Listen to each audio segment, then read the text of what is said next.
दोस्तों, आप सभी का स्वागत है अपने YouTube चैनल एनी नॉलेज 100 में। आज आप सभी को बताने वाले हैं FIR रिपोर्ट।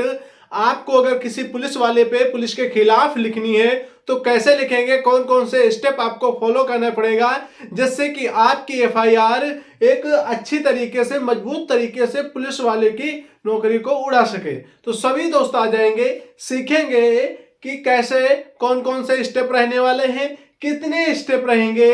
तो आपको मालूम होना चाहिए दोस्त कि अगर आप सही तरीके से FIR लिखते हैं तभी आपकी FIR पे कार्रवाई होगी, वरना बहुत सारे लोग FIR कर आते हैं, उनकी FIR का कोई मतलब नहीं होता है और जो 1,500 रुपए भी चले जाते हैं उनको लिखवाने में। तो दोस्त, अगर आपको मालूम है तो हमारा कहना है कि सभी भारत के नागरिक को यह जानकारी होनी चाहिए। इसलिए सभी जितने भी दोस्त देखेंगे वीडियो को शेयर जरूर करेंगे, जिससे कि सभी को यह पता चल सके कि कोई तो आपके लिए मेहनत कर रहा है, कानून की जानकारी दे रहा है। आप पे आती है पुलिस, दबाव बनाती है, आपको पकड़ के ले जाती है। तो दोस्त, उस केस में अगर आपको अपने कानून, अपने अधिकार मालूम है कि हमारे क्या क्या अधिकार हैं दोस्त, तो आप ऐसे कितनी ही FIR लिख करके उसको दे दोगे। उससे क्या होगा, उसकी नौकरी को खतरा हो जाएगा, जेल भी जा सकता है। रिपोर्ट उस पे क्या क्या होंगे, आपको मुआवजा भी देगा अगर आपको बेवजह गिरफ्तार करता है बिना किसी वारंट या नोटिस के। तो दोस्त देख लीजिए कितने स्टेप हैं। टोटल हमने 15 स्टेप बनाए हैं अपने आप से। तो याद रखें दोस्त, 15 स्टेप में आपने एक स्टेप भी अगर मिस किया तो आपकी FIR सही तरीके से कार्यवाही नहीं हो पाएगी आपकी FIR पे। तो देख लीजिए दोस्त, पहला स्टेप क्या रहने वाला है, संबोधन पता। संबोधन पता में दोस्त क्या रहता है कि आप लिखते हैं कि सेवा में, आगे लिखते हैं श्रीमान जी, थाना अध्यक्ष या जिला अधिकारी, कोई भी किसी को मजिस्ट्रेट साहब आप लिख सकते हैं। उसके बाद में आता है आप जिस जगह दे रहे हैं वो स्थान लिखें। स्थान कैसे होता है दोस्त, जैसे मान लिया कि सेवा में हमने लिखा कि थाना को लिखा है, थाना को लिखा है थाना प्रभारी, जो भी थाना अध्यक्ष है। उसके बाद में पता, थाना फतेहपुर 84, फिर जिला उन्नाव। इतना हमारा क्या हुआ, संबोधन हुआ। उसके बाद में विषय दोस्त, आप FIR किस विषय पे लिख रहे हैं। आपको किसी पुलिस वाले ने मारा है, या फिर आपका कहीं पास के घर के पड़ोस में झगड़ा हुआ है, या फिर कहीं आपका दूर झगड़ा हुआ है, कहीं चौराहे पे झगड़ा हुआ है, या फिर किसी और केस में, मान लो कि दहेज केस में आपको फंसाया जा रहा है झूठे केस में, या फिर आपको रेप केस में, झूठ केस में फंसाया जाता है। तो इतने सारे केस हैं, या छेड़छाड़ केस में फंसाया जाता है दोस्त। ये अगर आप नियम जान जाते हो तो सभी नियमों में, सभी FIR में ये नियम आपके काम आने वाले हैं। तो देख लीजिए दोस्त, आगे क्या होता है दोस्त, विषय। विषय आप वो चुनेंगे, जैसे कि हमारा मारपीट हुआ है तो विषय के आगे हम मारपीट लिख देंगे। अगर हमारा किसी से ऐसे ही गाली गलौज हुआ है तो इसके आगे हम सिर्फ गाली गलौज लिखेंगे। दोस्त याद रखें, कोई भी चीज बढ़ा चढ़ा के नहीं लिखेंगे, जिससे कि आपको कभी भी वेरीफाई करनी पड़े, कोर्ट के सामने, जज के सामने बोलना पड़े, तो आपको ऐसा ना महसूस हो कि हम कुछ गलत कर रहे हैं। जो भी बात होगी सत्य आप लिखेंगे। उसके आगे आती है शिकायतकर्ता का नाम। यदि दोस्त आप शिकायत कर रहे हैं तो अपना नाम लिखें। क्या दोस्त लिखेंगे, अपना नाम लिखेंगे और पिता का भी नाम लिखेंगे। उसके बाद में यदि कभी कभी ऐसा होता है कि जाति के विषय पे लड़ाई हो जाती है कि हम किसी और कास्ट के हैं, आप किसी और कास्ट के हैं, इस कास्ट पे क्या हो जाती है, लड़ाई हो जाती है। लड़ाई होती है तो जात लिखना आपके लिए बहुत ही जरूरी है दोस्त। उसके बाद में समय और तारीख। दोस्त याद रखें सभी दोस्त, समय तारीख लिखना बिल्कुल ना भूलें। क्यों ना भूलें दोस्त, क्योंकि समय तारीख ही आपको ये बताती है कि लड़ाई किस समय हुई थी और किस दिन हुई थी। इस वजह से, क्योंकि आपको अगर नीचे सुनवाई नहीं होती है नीचे स्तर पे, आप अगर ऊपर स्तर पे जाएंगे तो यही FIR आपके काम कर जाएगी। याद रखें सभी दोस्त। आगे कारण, कि आपकी लड़ाई किस कारण से शुरू हुई है। याद रखें दोस्त, जैसे कि हमने कहा कि हमारी गाड़ी कोई उठा के ले गया है, ये हमारा क्या था, एक कारण था। हमारी गाड़ी उठा के ले गया था, इन पे हमारा शक था, इनसे कहा तो इन्होंने हमें उल्टा मारने पे चले आए। तो याद रखें दोस्त, ये हमारी शुरुआत हुई। उसके बाद में क्या हुई, घटना लिखें जो भी हुई है। घटना क्या हुई दोस्त, हमने लिखा था कि किस लड़ाई हुई है, किस लिए हुई थी, क्योंकि हमारी गाड़ी गई थी।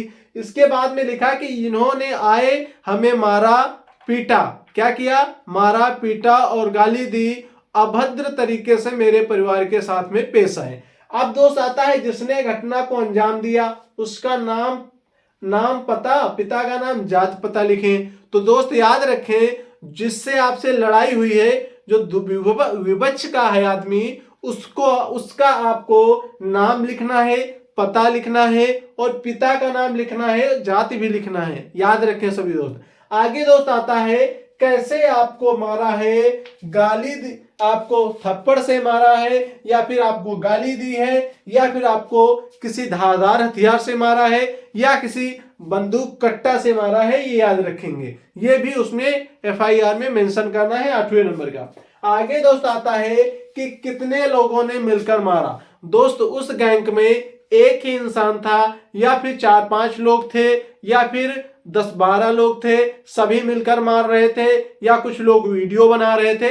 ऐसा भी सारी बातें आप लिखेंगे इनके लिए। और ये भी लिखेंगे कि आपको किसने कहां पे मारा है। मान लो 2 आदमी थे, 2 आदमी ने क्या किया, एक ने हमारे बाएं हाथ पे मारा, एक ने हमारे दाएं हाथ पे मारा। तो याद रखेंगे जिसने बाएं हाथ पे मारा है उसको बाएं हाथ के लिए लिखेंगे, जिसने दाएं हाथ पे मारा है उसको दाएं हाथ के लिए लिखेंगे।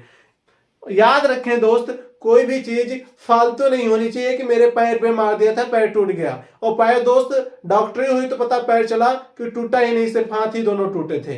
याद रखें जितना आपको मालूम है उतना ही लिखेंगे, ज्यादा कुछ नहीं लिखेंगे बढ़ा चढ़ा के। आगे आपकी संपत्ति का नुकसान। दोस्त जो भी आपकी संपत्ति का नुकसान हुआ है, जैसे हमने कहा कि गाड़ी मेरी उठा के ले गए थे, गाड़ी में उसने शीशा तोड़ दिया, आगे का बोनट तोड़ दिया, या फिर पीछे की हेडलाइट, आगे की हेडलाइट तोड़ दी, पीछे की रेड लाइट तोड़ दी, तो ये दोस्त सारी बातें आप लिख दोगे। उसके बाद में आता है किसने बचाया। दोस्त जिसने बचाया है उसको जरूर लिखें, क्योंकि जब आपकी रिपोर्ट होगी उसके बाद में गवाही के लिए कुछ लोग बुलाए जाते हैं। गवाही में इन्हीं इंसान को ले जाओगे, तभी वो सही तरीके से, पारदर्शी तरीके से आपका पक्ष रख पाएंगे। याद रखें दोस्तों, ये जरूर लिखेंगे। आगे कौन अस्पताल ले गया।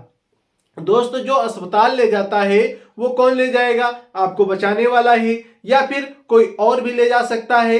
कोई और कौन ले जाएगा, जिसने आपको विपक्ष ने मारा है वो भी ले जा सकता है। तो आप ये भी लिखोगे। इसके आगे आती है चोट लगी है डॉक्टरी करवाने के लिए। दोस्त आप याद रखें, आपको जहां जहां पे चोट लगी है वो जरूर लिखना है। उसके बाद में आप ये भी लिखेंगे कि मेरी मेडिकल जांच हो जाए। तो मेडिकल जांच जब लिख देंगे तो पुलिस वाले आपकी जांच खुद करवाएंगे। याद रखें सभी दोस्त। इसके आगे आता है दिनांक और मोबाइल नंबर। दोस्त आपको बता दें, जब लास्ट में नीचे आता है सारी बातें खत्म हो जाती हैं, उसके बाद में आता है दिनांक और मोबाइल नंबर लिखना बिल्कुल ना भूलें। दिनांक इसलिए कि किस दिनांक को आपने एफआईआर दी है, वो दिनांक लास्ट में लिखना है, जिस दिनांक को आप एफआईआर करने गए हैं। ये वाली दिनांक से आपका कोई मतलब नहीं है, ये वाली आपकी तारीख से कोई मतलब नहीं है। ये तो आपकी घटना स्थल की, घटना के समय का तारीख और समय हो गया। ये कौन सी तारीख पड़ेगी दोस्त, तो आप याद रखें जिस समय आप एफआईआर कर रहे हैं, चलो 1 दिन बाद कर रहे हैं, 2 दिन बाद कर रहे हैं, वो तारीख यहाँ पे डालेंगे। याद रखें सभी दोस्त। उसके आगे आपको मोबाइल नंबर जरूर लिखना है, जिससे कि आपको जो भी आपकी एफआईआर पे कार्यवाही करेगा अधिकारी, वो आपको फोन करके बुला सके आपकी जांच के लिए। आगे दोस्तों क्या रहता है, प्रार्थीगढ़, पार्थिव, प्रार्थनी। ये याद रखें, प्रार्थीगढ़ प्रार्थनी किसके लिए होता है, लेडीज के लिए। अगर लेडीज कोई एफआईआर कर रही वो लिखेगी, अगर कोई इंसान है तो ये लिख लेगा मेल है, मेल मतलब आदमी है, तो याद रखें कि प्रार्थी लिखेगा। यदि कोई उच्च पद का आदमी है तो आप याद रखेंगे पार्थिगढ़ लिख सकते हैं। तो सभी दोस्त याद रखें, इतनी बातें आपके समझ में आ गई होंगी। यदि नहीं समझ में आई हैं तो दोस्त चैनल को सब्सक्राइब कर लीजिए, बेल आइकन पर क्लिक करके ऑल वाले बटन पर क्लिक कर लीजिए। हम आपको पार्ट 2 में इसके ही एफआईआर पूर्ण रूप से लिख के बोर्ड पे ही आपको बताने वाले हैं। याद रखेंगे सभी दोस्त। कल आपको FIR लिख के बताएंगे, जिससे कि आपको बहुत ही आसान तरीके से समझ में आ जाएंगी सारी बातें। आज ये सभी दोस्त ये नोट कर लेना, अगर नोट नहीं कर पा रहे हो तो आप रिपीट करके दोबारा वीडियो देख लेना, आपको सारी बातें समझ में आ जाएंगी। आज के लिए क्लास यहीं पे समाप्त करते हैं। जय हिंद, जय भारत। सभी दोस्त पढ़ते रहिए, आगे बढ़ते रहिए। कानून की जानकारी में सभी दोस्त पढ़ेंगे और आगे बढ़ेंगे। ठीक है दोस्त, आपको ये नहीं करना है, जो लोग नहीं जानते उनके पास शेयर जरूर कर दें दोस्त। ठीक है।